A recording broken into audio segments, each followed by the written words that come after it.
Hi hello नमस्कार, कैसे हैं आप सब। आशा करता हूँ अच्छे होंगे, स्वस्थ होंगे, मस्त होंगे और अपनी पढ़ाई में लगे होंगे दोस्तों। जैसा कि आप सबको पता है कि झारखंड पुलिस का फिजिकल का डेट आ चुका है दोस्तों, और बहुत ही जल्द इसका जो है फिजिकल होने वाला है।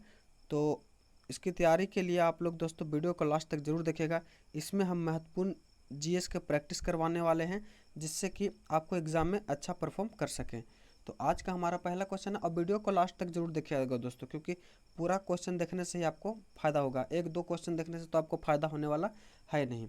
और ज़्यादा अपडेट के लिए दोस्तों टेलीग्राम चैनल से अवश्य जुड़ जाइए। दक्षिण भारत की सबसे सर्वोच्च चोटी है।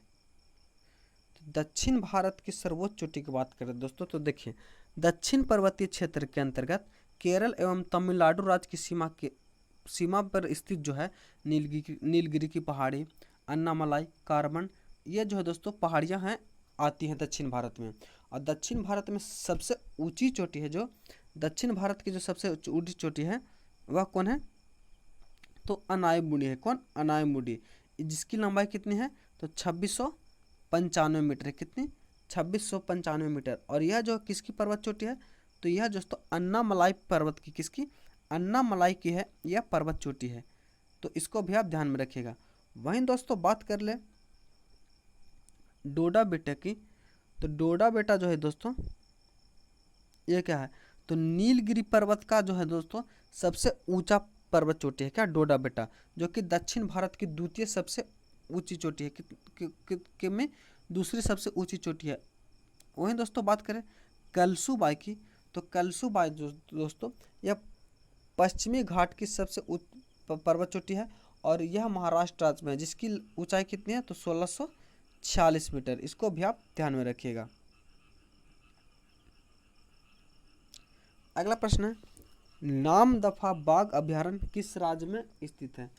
तो नामदफा बाघ अभयारण्य जो है दोस्तों यह अरुणाचल प्रदेश में, कहा, अरुणाचल प्रदेश में। ऑप्शन नंबर ए हमारा बिल्कुल सही हो जाएगा।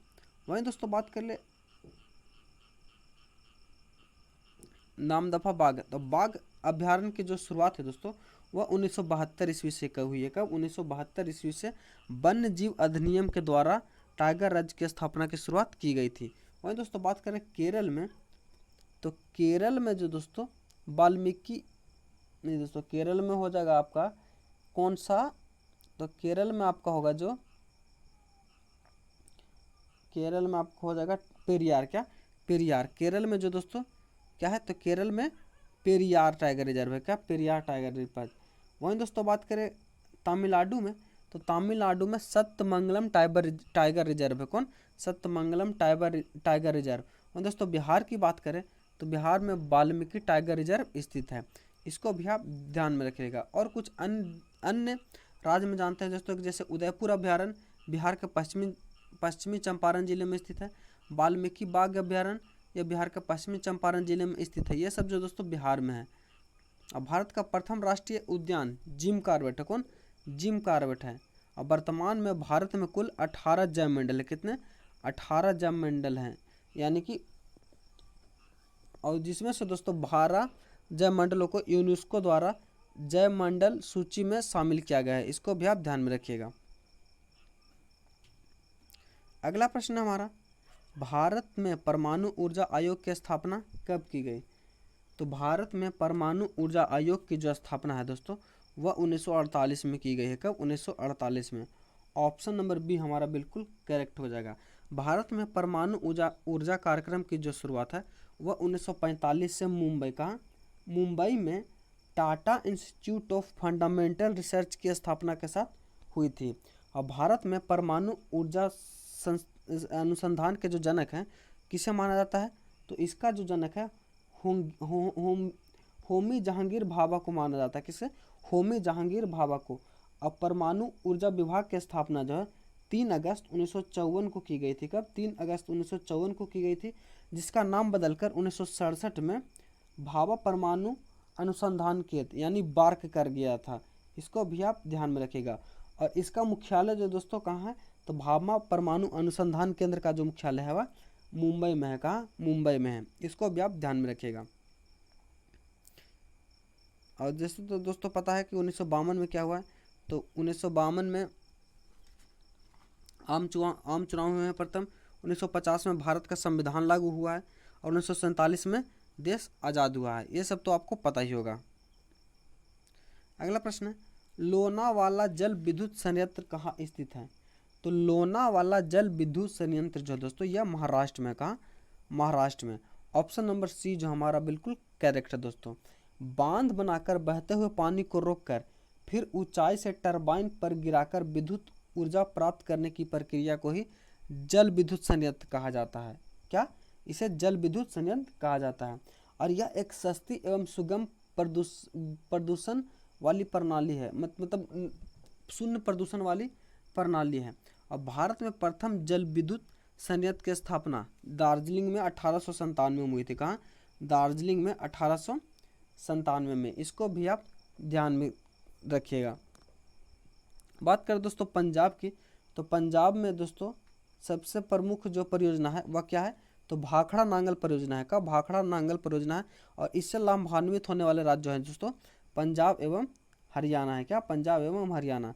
वहीं दोस्तों बात कर ले राजस्थान की, तो राजस्थान में दोस्तों सरदार सरोवर परियोजना जो कि नर्मदा नदी पर है, जो कि गुजरात, इससे जो लाभान्वित राज्य है गुजरात, मध्य प्रदेश, महाराष्ट्र एवं राजस्थान है। इसको भी आप ध्यान में रखिएगा। अब भारत के पहले प्रधानमंत्री पंडित जवाहरलाल नेहरू ने बहुउद्देशीय नदी घाटी परियोजना को आधुनिक भारत का मंदिर कहा था। इसको भी आप ध्यान में रखिएगा। आज हम बात करने वाले हैं झारखंड पुलिस कांस्टेबल के लिए बेस्ट बुक की, जो कि चक्षु प्रकाशन का है। झारखंड पुलिस कांस्टेबल के लिए आप झारखंड पुलिस का ये बुक ले सकते हैं दोस्तों। इसमें आपको देख सकते हैं प्रत्येक सेट प्रैक्टिस का एग्जाम ओरिएंटेड कंटेंट दिया गया है एवं साथ ही साथ इन सारे प्रश्नों का जो सोल्यूशन है दोस्तों वो बहुत ही बढ़िया ढंग से दिया होगा और एक प्रत्येक प्रश्नों का डिटेल में सोल्यूशन दिया गया दोस्तों, जो कि एग्ज़ाम के लिए बहुत ही बेनिफिट होगा। तो अगर आप सब झारखंड पुलिस कांस्टेबल का तैयारी करना चाहते हैं तो आप इस बुक को परचेज कर सकते हैं। और झारखंड पुलिस कांस्टेबल में दोस्तों एवं झारखंड के सभी परीक्षाओं में झारखंड समान ज्ञान का भी बहुत अहम भूमिका रहता है, तो इसके लिए आप झारखंड समान ज्ञान भी बुक ले सकते हैं। अगला प्रश्न है हमारा, भारत का दक्षिणतम बिंदु है। तो भारत के दक्षिणतम बिंदु की बात करें दोस्तों, तो भारत का जो दक्षिणतम बिंदु है वह हमारा क्या हो जाएगा? तो वह इंदिरा पॉइंट हो जाएगा। क्या? Indira point. Option number C जो हमारा वह सही हो जाएगा। वहीं दोस्तों भारत की सबसे उत्तरी बिंदु की, तो भारत की सबसे उत्तरी बिंदु जो है वह इंदिरा कॉल है। कौन? इंदिरा कॉल। एवं सबसे पूर्वी बिंदु की अगर पूछे तो सबसे पूर्वी बिंदु जो है वह दोस्तों कीबुथु है। क्या? कीबुथु। एवं सबसे पश्चिमी बिंदु है जो है गुहार मोती, जो कि कच्छ जिला गुजरात में पड़ता है। और कीबुथु की बात पूछे दोस्तों तो कीबुथु जो है दोस्तों यह अरुणाचल प्रदेश में पड़ता है। कहाँ? अरुणाचल प्रदेश में। अगला हमारा कन्याकुमारी। तो कन्याकुमारी जो दोस्तों यह क्या है? तो कन्याकुमारी जो ये भारत की मुख्य भूमि की सीमा है। भारत की भूमि की जो दक्षिण सीमा है वह जो जिससे होकर 8 डिग्री 4 मिनट अक्षांश रेखा जो है इससे होकर गुजरती है। इसको भी आप ध्यान रखिएगा। अगला प्रश्न हमारा, पशुओं की रेड सिंधी नस्ल किस घरेलू पशु से संबंधित है? तो रेड सिंधी नस्ल जो दोस्तों यह जो है गाय की है। किसकी? गाय की। ऑप्शन नंबर बी जो हमारा वह सही हो जाएगा। रेड सिंधी नस्ल की गाय मुख्यतः पाकिस्तान के कराची और हैदराबाद में पाई जाती है। कहाँ? कराची और हैदराबाद में। और गायों की सबसे बढ़िया नस्ल जो भारत में पाई जाती है वह कॉन्करेज है। कौन? कॉकरेज, जो कि गुजरात राज्य में पाई जाती है। और वहीं दोस्तों अगर बात करें सबसे अधिक दूध देने वाले की, तो होल्स्टीन फ्रिजियन गाय जो है दोस्तों विश्व में सबसे ज़्यादा दूध उत्पादन करने वाली गाय हैं। और विदेशी नस्ल की गाय की बात करें तो जर्सिंगी भारतीय जलवायु में प्राप्ति प्रमुख मानी जाती है। वहीं दोस्तों कुछ अगर भैंस की जनजाति की बात कर लें तो भैंस में जो भैंस की जो नस्ल है वो जैसे होगी मुर्रा, जमुना पारिकर, ये सब जो दोस्तों ये भैंस की नस्ल है। वहीं दोस्तों बात करें घोड़ा की, तो घोड़ा में हमारा काठियावाड़ी, मारवाड़ी, ये सब जो घोड़े की नस्ल हैं। वहीं दोस्तों बात करें ऊँट की, तो जैसलमेरी, बीकानेरी, ये सब जो है ऊँट की नस्ल हैं। अगला है नेफा है। तो नेफा क्या है? तो नेफा का दोस्त फुल फॉर्म जो होता है दोस्तों नॉर्थ ईस्ट फ्रंटियर एजेंसी, यानी कि ऑप्शन नंबर सी जो हमारा बिल्कुल करेक्ट हो जाएगा दोस्तों। नेफा जो दोस्तों 1972 में नेफा को अरुणाचल प्रदेश नामक केंद्र शासित प्रदेश का दिया गया था। अरुणाचल प्रदेश को ही पहले नेफा के नाम से जाना जाता था और 1987 में इसे राज्य का दर्जा दिया गया था। कब? 1987 में अरुणाचल प्रदेश को राज्य का दर्जा दिया गया था। इसको भी आप ध्यान रखिएगा। तो नेफा का फुल फॉर्म क्या होता है? तो नॉर्थ ईस्ट फ्रंटियर एजेंसी। अगला हमारा